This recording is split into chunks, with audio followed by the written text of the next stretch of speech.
Hey fellow babies, the following program is going to contain some content that you may not like. It's the Pach-Attack. Deal with it. We have a question from @HaloKillzone23.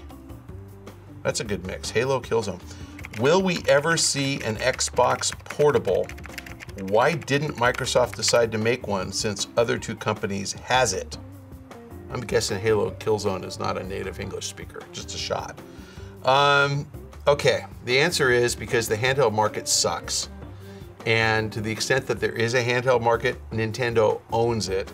I actually have been getting a lot of criticism lately for bashing poor Nintendo and not bashing great old Sony. The Vita's a joke. It's a wonderful, wonderful, wonderful piece of hardware and nobody owns one. And the reason they don't own one is it's too good. It's like, it does too much. Developers aren't making games for it because the market's small. This is kind of the same question I answered about Ubisoft and not putting Rayman on the Wii U. You need a big install base before you get third-party developers embracing a platform. You're not going to get a big install base of the Vita at this price. And even though it's a really slick device, if there's not a lot of people who own it, you're not going to get a lot of software. And it's a vicious cycle. If you don't have software, you're not going to buy the Vita. If you don't have Vitas, you're not going to get software. So the Vita sucks. Sony has no prayer of making money on the Vita. At the PlayStation 4 press conference, they showed really cool interoperability between the Vita and the PS4. And the idea was, much the way the Wii U works with the gamepad, you can play your game session on the console, and if your wife comes in and says, sorry, Real Housewives of Beverly Hills on now, I gotta switch over and watch TV, you can walk out of the room with your Vita and keep playing. Of course, you could also just have another TV and tell your wife to watch in a different room. And in my case, the console's in a different room, so we don't have to trip over each other. That's a cool feature, but it's not enough to get you to run out and spend $250 and buy yourself a new handheld. The handheld market is just not as big as it used to be. With the 3DS, I think Nintendo's gonna probably continue to do okay. 15 million a year, that's a nice market for handhelds. With the Vita in the market, they're gonna have trouble selling 5 million a year. Why do we need a third? All that would happen is the demand of 20 million handhelds would get split 3 ways instead of 2 ways. Nobody makes money selling 5 million a year. So Microsoft is not dumb, they're not doing it. Second part to this answer, Microsoft is not in the games business to sell games. That isn't why they started this.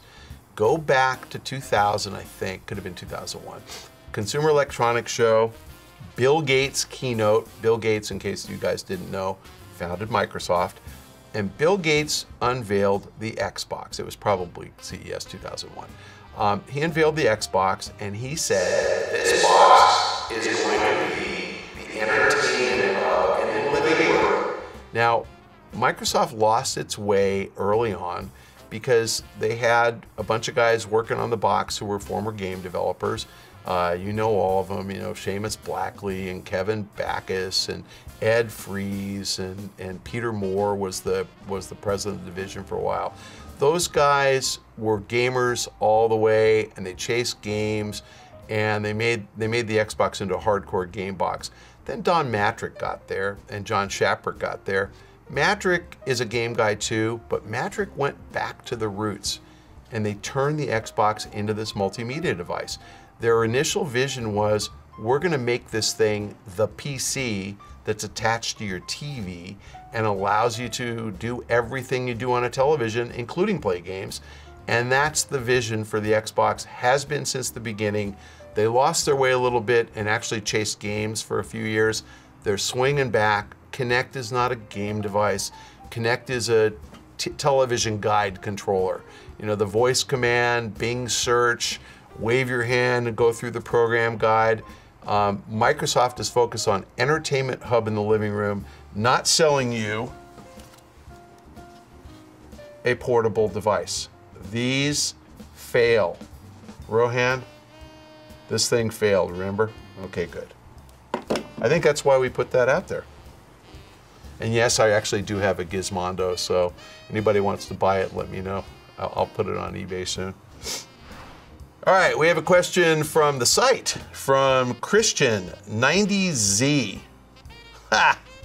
Why does the game industry, more than any other industry, whine so much about used game sales? Okay, I'm gonna be funny here, Christian. I don't mean anything personal, but why would any other industry care about used game sales? So, like, people in the telephone industry shouldn't care about used game sales. You know, people in the retail clothing industry shouldn't care. I know what you mean. What you're really saying is, why do game people care about used product sales and nobody else cares? The reason is that consumer entertainment is an odd category in and of itself, and it's limited to music and movie, TV, so music and filmed entertainment, and then interactive game entertainment. I guess you could throw art in there or something, but it's pretty much limited to just a handful of industries. And of those, of movie, film, and music and games, the only one that actually has a vibrant used market is games. I think the reason for that is that the cost of all the other products, you know, to the consumer is relatively low. I mean, you can buy a song on iTunes for $1.29. An album costs something like 15 bucks or 12 bucks. I mean, you can get them, so you can get the entire collection. Movie DVDs are typically about 20 bucks. Games are 60. So the inherent value, you know, resale value in a game is higher because the cost of the game initially is so much. We didn't have a very vibrant used game market until this last decade. You know, GameStop pretty much pioneered it. Electronics Boutique emulated them. Game Group in the UK emulated them. And it grew into a pretty decent sized market. I don't think anybody really appreciates how the size of the used game market. Let's just look at GameStop numbers. GameStop sells about 80 million units of new software a year, and GameStop as a chain sells about 80 million units of used software a year. So the number of games sold by GameStop is about 50-50 new and used. GameStop has about 30% market share in the markets where it competes. So that kind of tells you about 30% of all games get traded in and resold. That's about the number. That's pretty meaningful. I mean, you know, if there is a used music market or a used movie market, it's probably low single digit, 1 or 2% of all sales. So it really doesn't impact new sales of the same commodity. With games, 30%, that's enough of an impact, I think, to get the people who make their living selling new items convinced that, you know, that might be costing us sales. I think you could transfer this to, say, the car industry, which is not entertainment, of course. And if you look at cars, pretty much 100% of cars sold are resold as used. I mean, hardly anybody buys a car new and drives it until it's no longer working and you have to scrap it. So just about every car ever sold gets resold as used. I think the new car industry accepts that, and they accept that a used car provides currency to a consumer to buy a new car. So it's always been that way, it's always been accepted. But in the entertainment software industry, which again is movies, television shows, music, and games, it's not been an issue for any other form of entertainment except games. I think that the developers and publishers are genuinely uninformed about the cannibalization. I think they whine about it, and I think the fix to make everybody happy would be just don't sell used games within 3 months of the launch of a new game, and I don't think anybody would ever have a problem with used games again. Because the only real cannibalization of sales occurs if you buy a new game for 60 bucks, Aliens, Colonial Marines, and you hate it after a day and you take it back to GameStop and trade it in for 20 or 30 bucks, and they have it for sale for 40 or 50 bucks right next to the new copy. Yeah, the used game costs the publisher a new game sale. They'll complain about that.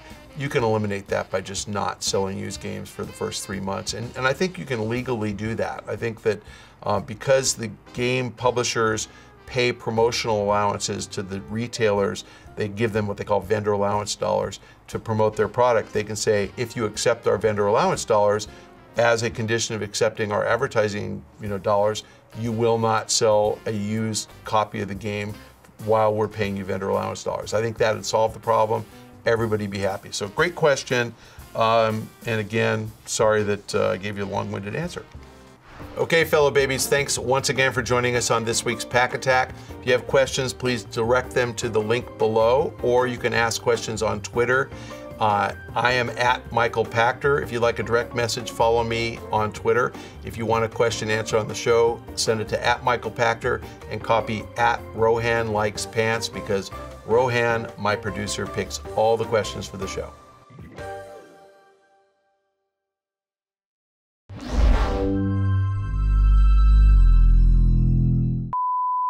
My wife's like, get some ties that aren't pink. I go, I love pink ties.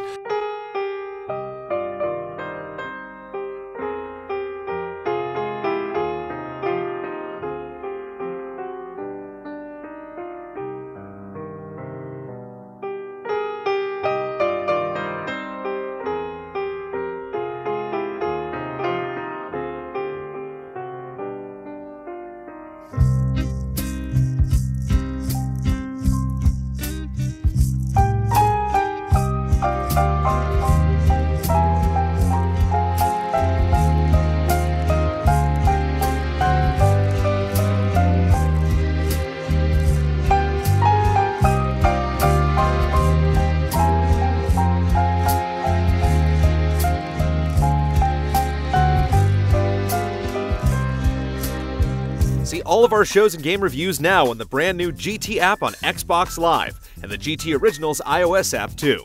Clicking on the videos to the right of me. Wow. And you can put like right here. To the right? To my right? To that right? There we go. That right, yeah. Okay. Hey, fellow babies, you can check out more Pach-Attack videos on GameTrailers.com by clicking on the videos to the right of me. This is not a profit deal.